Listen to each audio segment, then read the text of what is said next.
first day of Sew Along 4. I cannot believe we are on our 4th Sew Along. We will be doing the Parker pants with a band today. So you will need your front and back of your Parker pants. If you're using the old Parker, you will need view C. That's the view that calls for a ruffle at the bottom. So for you all that are using that pattern, you don't need to do anything to the bottom of your shorts pattern. But for the new Parker, you will need to shorten them. And the amount you shorten them is by measuring up from the fold line for the hem 1 inch. Not from the bottom, but from the fold line, 1 inch up. And then I just folded this out of the way. This is a PDF pattern that I printed off, so I just folded that up out of the way. And then we also need to add fullness at the bottom. This is a size 4, so for a size 4 it was 2 inches. But go to the blog to look at the chart to figure out what size or how much you need to add for the size you're making. So what I did is I just taped a long piece of paper on the side seam of the shorts, and then I measured over 2 inches at the bottom, and then used my ruler to get a straight line from the bottom all the way back up to the top where you meet with the side seam again. So you'll do that to both your front and back Parker pants. And like I said, go to the blog to determine how much fullness you need to add. And then the other thing you will need is you will need a band pattern piece. And go to the blog because they are a different length and different width depending on the size you're making. This is a size 4, and I believe it is 3.5 by 13.5. But go to the blog and check. Well, I can measure right here.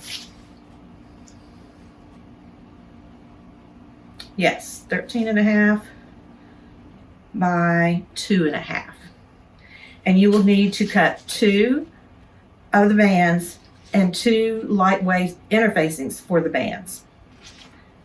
And you'll go ahead, cut those bands, fuse the interfacing on the wrong side of your fabric. Go ahead and cut 2 Parker pants fronts, 2 Parker pants backs, and I have already cut my fabric. And so I'm going to go ahead, while you're doing that, I'm going to go ahead and sew the center front crotch seam of the front and the back. So front to front, back to back, right sides together, 1/4 inch seam. The only seam we're doing right now is that center front seam that has the curve. So get busy. I'll see you in a minute.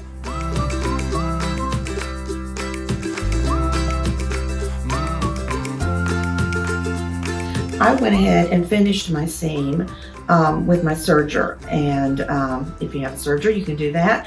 You can also just clean up your seam allowance a little bit by just trimming just a small amount off, and then using a zigzag width of 4 and a length of 1 makes a pretty even finish down these raw seams. Since this isn't going to be lined, we'll have to finish all our seams. I use just a 3 thread, even though my serger is for 4 threads. I like the 3 thread because it's a little narrower finish, and I usually just use my serger for finishing seams. So white thread is pretty much all I have on my serger. At the shop, we have a couple of sergers in the classroom, and we always keep one with just 3 threads because it never fails. Somebody needs to make a rolled hem for their project, and that way there's no threading and rethreading. It's just a couple quick changes on the serger, and of course you just need a 3 thread for a rolled hem. So that makes it more convenient, and we can have either ready for finishing seams or rolled hem. Okay, so I've got one side seam pinned. I'm going to pin the other side seam and sew and finish that, and then we'll be back.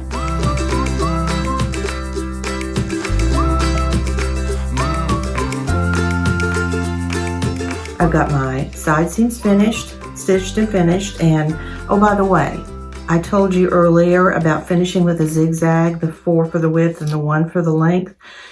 When you're stitching that, if you will let your needle, when that zigzag swings to the right, if you'll let that stitch go off of your fabric and then back on your fabric, it will create a nice little rolled edge. So we've got the side seams, the crotch seams. We'll put that aside for just a second. I want you to press your bands in half, wrong sides together and lengthwise.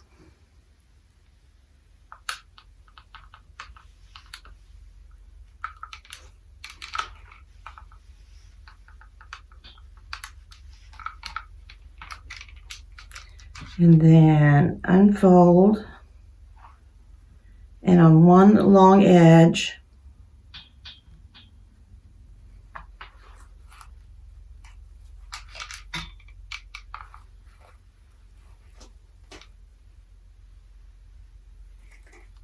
press one long edge 1/4 of an inch to the wrong side of the fabric.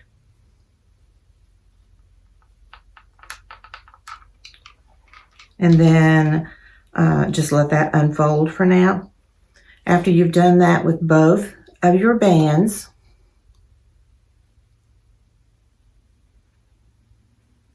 put the ends together, stitch a 1/4 inch seam, and press those seams open.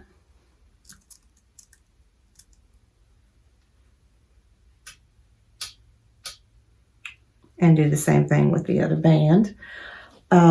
While you're at your machine, if you will go ahead and matching your seam there in the center of the inseam,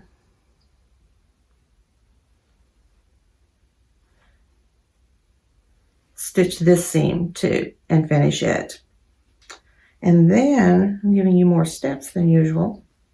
After you do that, after you've got your shorts, the leg of your shorts in a circle, put 2 rows of gathering threads, one about 1/8 of an inch from the edge and one about 3/8 of an inch from the edge. Start and stop at the inseam.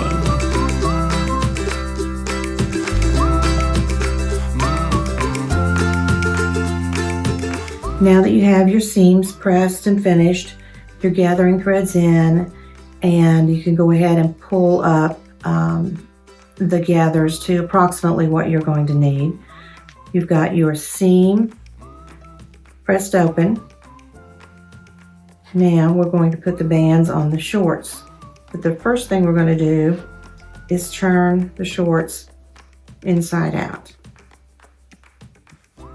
Then what I want you to do is slide the band, the right side of the band goes on the wrong side or the inside of the shorts. So this may seem a little different. We're so used to right sides to right sides.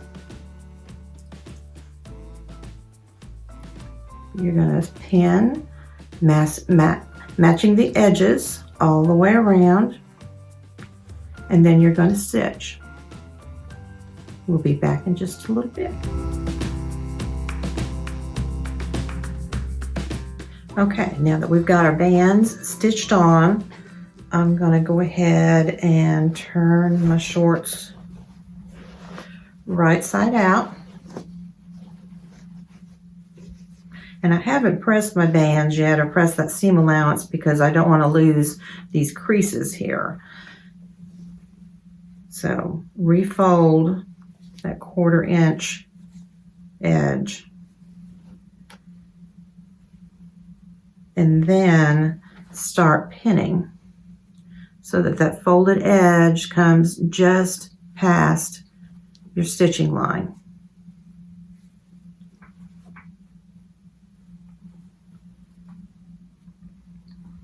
Your finished band width could be It could be a little bigger than this or a little smaller than this, depending on the size that you're making. So I'm going to go through pinning just pretty close together, pretty much every inch, so that I can be sure that that folded edge stays where I want it to be. And then I'm going to use my edge stitch foot.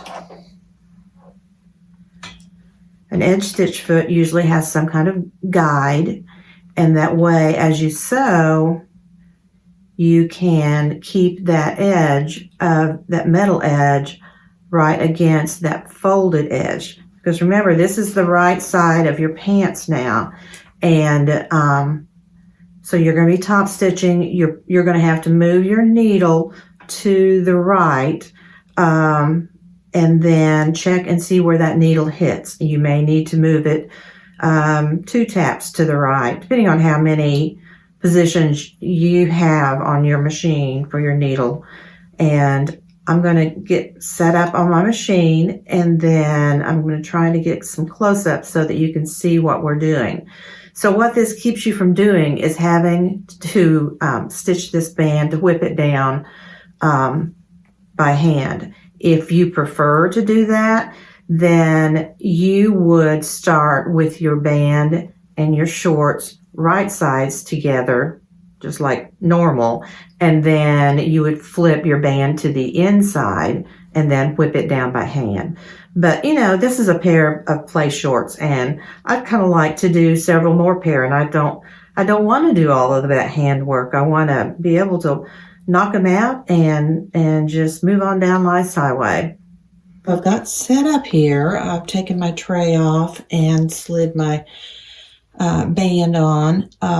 I have moved my needle position to the right, and I'm stitching in red so that you can see a little bit better. This is kind of awkward for me. So I'm just going to keep the edge of that band.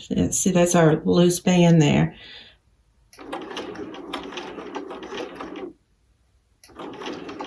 And I am basting because I'm not going to leave this red thread in there.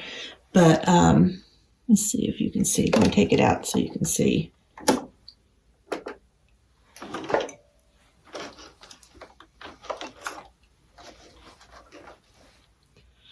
So you can see how nice that would look, especially if it was a matching color. But give it a try.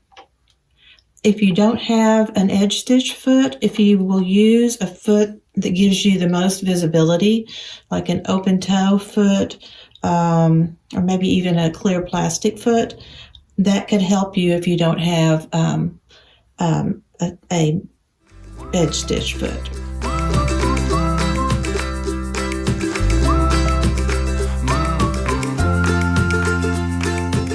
We are at our last step now. I've gone ahead and pressed under 1/4 of an inch all around the top of the pants, and now I'm going to press and pin the 1 inch for the casing. And once you have that pinned and pressed, you're ready to stitch your casing. Stitch really close to the top edge all the way around, and then move down to the edge where the folded 1/4 inch is, and stitch really close to that folded edge too, leaving an inch or a little more than an inch opening for your elastic, and I usually do that in the center back. So we'll be back in a little bit.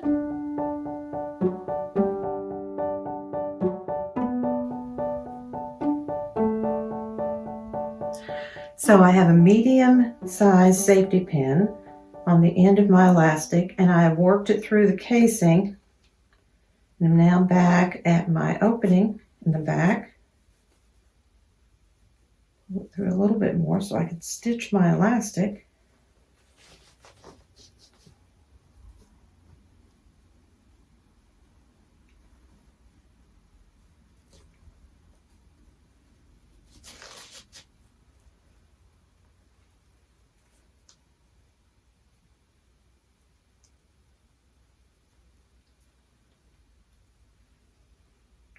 I overlap my elastic a 1/2 inch.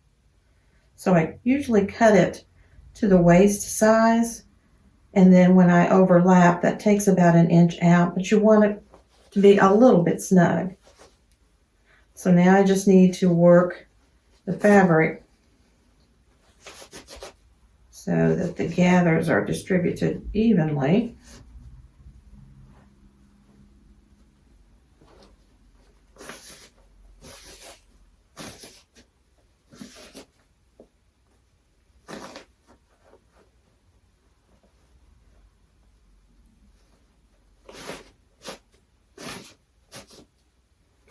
And after I do that, I'm going to stitch my elastic together.